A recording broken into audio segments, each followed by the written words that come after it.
Believe it or not, there was a time when a film that had a post-credit scene tagged on the end was in the minority. Nowadays, however, it's become the done thing to add at least one more moment for audiences either during or after the credits. It has now gotten to the point that it almost feels as though many productions add these stingers in as an obligation and nothing more. But that's not to say that there haven't also been some gems in recent years.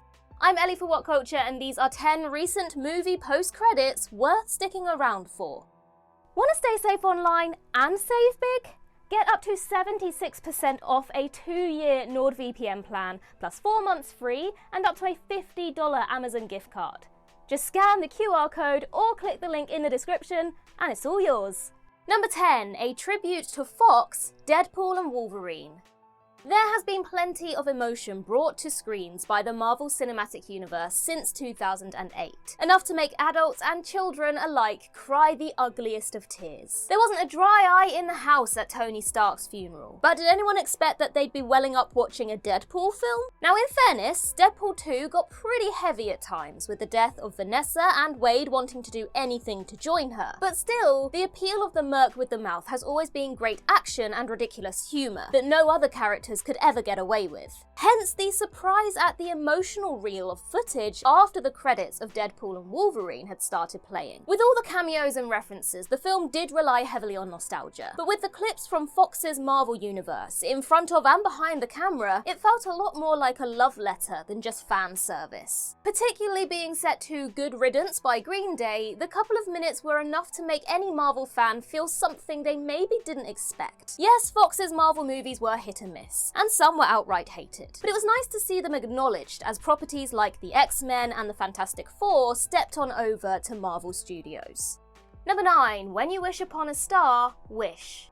Most post-credit scenes fall into either the category of funny, giving audiences one last laugh before the curtain truly closes, or setting up a story that will be further down the line. However, Wishes was an incredibly sweet and touching scene, particularly essential to see for Disney fans. Throughout the film, the people of Rosas get their wishes taken away by King Magnifico, though of course they are all returned with the help of a literal star by the end. The message is to keep wishing, and it is heartwarming. It was always the wish of Usher's grandfather to inspire people and to make them happy. His wish was never granted by the king, but once it was returned to him, it was something he could aspire to once again. And in the post-credit scene, though it is only for a second or two, he begins to play When You Wish Upon a Star on his guitar, as something of a tribute to the legacy of Walt Disney Studios. Throughout the credits themselves can be seen images of all Disney animation's most beloved characters, from Snow White through to Moana, as an homage to all the wonders that have been brought to the screens over the decades.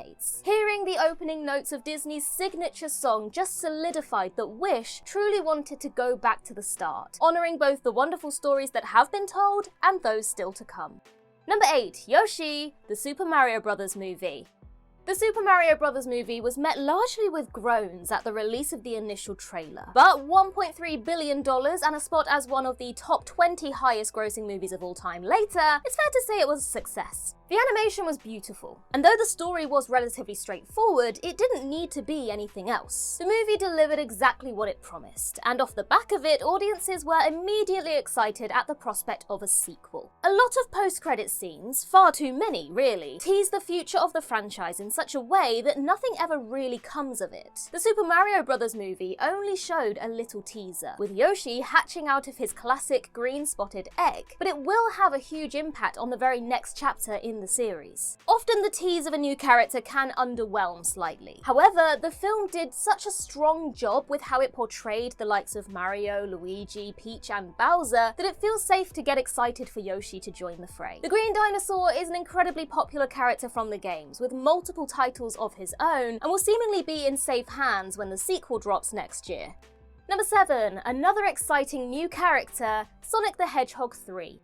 Like Super Mario, Sonic the Hedgehog is one of the most recognisable video game characters of all time, and was wildly overdue a great film. After a little wobble when Sonic's look was first released, the franchise now has a trilogy to its name that has grossed over $1 billion altogether. There has been something of a pattern when it comes to the next film in the series, that each one has introduced at least one new classic character from the games. The post-credit scene from the first movie teased Tails, who was joined by Knuckles in Sonic 2, before the sequel itself teased Shadow for Sonic 3. Each one of these has been a hit, so naturally it was exciting to see if Sonic 3 walked the same path. It would have been understandable for the franchise to stop at a trilogy, but there is plenty of life in it yet. While being attacked by a group of metal Sonics, the Speedster was saved by a mysterious pink blur who pulled her hood down to reveal herself as Amy Rose, yet another beloved character from the games. That and the fact that Shadow was confirmed to have survived made for a great tease for whatever Sonic the Hedgehog 4 has in store in 2027.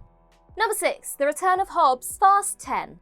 By the time a film franchise gets to its 10th installment, it must be getting difficult to keep audiences engaged. However, the Fast and the Furious series is still a huge draw at the box office, and has seen success in mixing things up with the addition of major names for each new movie, as well as bringing back some old favourites. And this is exactly what happened in the post-credit scenes for Fast 10 in 2023. The voice of Jason Momoa's Dante could be heard over the phone threatening a mystery man, until the reveal that it was none other than Dwayne Johnson's Luke Hobbs. The character entered the Fast franchise at the 5th movie, even enjoying his own spin-off with Jason Statham's Deckard Shaw. But after a very public falling out with Vin Diesel, it appeared that The Rock was done with the franchise for good. Absolutely no one expected the former WWE superstar to return. The phrase, never say never, is rarely so applicable, seemingly coming to peaceful terms with Vin Diesel and off the back of Black Adam's box office bomb, a franchise that the actor surely anticipated spending a lot of his time working on. Johnson returned in one of the biggest Fast surprises ever. Number 5, a genuinely funny cameo, The Fall Guy. The Fall Guy may have bombed at the box office, but it was a fun movie that made the best of the chemistry between Ryan Gosling and Emily Blunt, and in particular the comedic chops of the former. The story tells of director Jodie trying to make her film Metal Storm. Gosling plays Colt Seavers, stuntman to lead actor Tom Ryder, who gets embroiled in a murder mystery. Though Ryder tried to frame him, Colt ultimately proved himself innocent, allowing the production of the movie to continue properly. There were 2 post-credit scenes to The Fall Guy, the first of which offered a genuinely surprising and fun cameo. The Metal Storm trailer was being shown at San Diego Comic-Con and now featured none other than Jason Momoa in the lead role. This was made even better by the subtle foreshadowing of his appearance with a post-it note on Tom Ryder's wall, pondering on how exactly to spell the actor's name. The second scene, which featured cameos from the original stars of the Fall Guy TV show in the 1980s, Lee Majors and Heather Thomas, showed Ryder's death as he was blown up after wandering onto a pyrotechnic set. This led to the call to Momoa's agent and tied everything up in a surprisingly funny bow. Number 4, a familiar mutant, The Marvels. It's fair to say that The Marvels wasn't exactly the most anticipated MCU movie in the multiverse saga, though it certainly wound up being better than certain others that have released in Phase 4 and 5. Even if only for the fact that it brought the multiverse to the screen better than almost any other film. To say that this has been the multiverse saga, there hasn't been a huge amount of parallel universe exploration on the big screen outside of Spider-Man No Way Home and Doctor Strange in the Multiverse of Madness. However, The Marvels teased one of the most exciting possible aspects of the multiverse theory. After going through a rip in space-time, Monica Rambeau finds herself on the other side of the portal, in a parallel universe with a version of her mother who was not only a superhero but didn't recognize Monica as her daughter. This would have been enough to make a fantastic post-credit scene on its own, but add in Hank McCoy? Perfect. Not only was it Hank McCoy, it was Kelsey Grammer as Hank McCoy. As well as Beast, Charles Xavier was name-dropped, and the image of the famous X-shaped doors was a sight for sore eyes as well. The mutants have been slowly drip-fed into the MCU over the years, and this was the biggest aspect of that yet. And with the cast for Avengers Doomsday now revealed, it would seem that this scene may end up being incredibly important. Number 3, the real ending, Sinners. Once again, Michael B. Jordan and Ryan Coogler collaborated in 2025 and brought to life a fantastic flick based around vampires. But that went so much deeper than the typical undead story. This was one of the biggest hits of the year so far. If you walked out of the film as the credits began to roll, you didn't just miss a post-credit scene, you missed the true ending of the story. It wasn't just a small stinger tacked on the back end of the movie, but more, this was a full 5 minutes that wrapped things up in a beautiful way. Decades after the events that took place at at Smoke and Stack's club. Stack and Haley Steinfeld's Mary visited an aging Sammy, offering to make him immortal. He rejected them and he played for them, all while reminiscing about what was the best day of their lives, about the freedom that they enjoyed, even in spite of what happened after the sun went down. This was the real ending of the film, and it is genuinely incredible that it only came up after the credits had begun, particularly when you consider that there was still a small scene after the credits that showed young Sammy singing. The final scene between Stack, Mary and old Sammy absolutely could have and possibly should have featured before the credits. Number 2, a connection to Prey, Predator, Killer of Killers. Is there a film series that has seen as much of a resurgence over the past couple of years as Predator? The franchise was tired and limping to the finish line after 2018's The Predator, but 2022's Prey and the recently released Predator Killer of Killers have reinvigorated it, and then some. Prey saw the story go back to its roots, as both the Predator and Naru hunted each other among the woods and trees, while Killer of Killers told 3 separate stories before bringing them all together for a big finish. Essentially, 3 protagonists each killed one of the Yaoja, and their reward was to be captured by the aliens and made to fight each other, with the winner facing the Grendel King. The animated feature was outstanding, and even included an unexpected link to Prey. The post-credit scene showed where these predator killers were being stored, and out of nowhere, audiences saw Naru. This was a jaw-dropper. She killed the predator that hunted her back in 1719, and was now taken by the aliens in what is an outstanding tease for what's to come in Prey 2. It also raises the question of if the original film's Dutch could be in there somewhere too. I mean, what a prospect bringing an animated Arnie back would be. Number 1, Marvel's first family, Thunderbolts.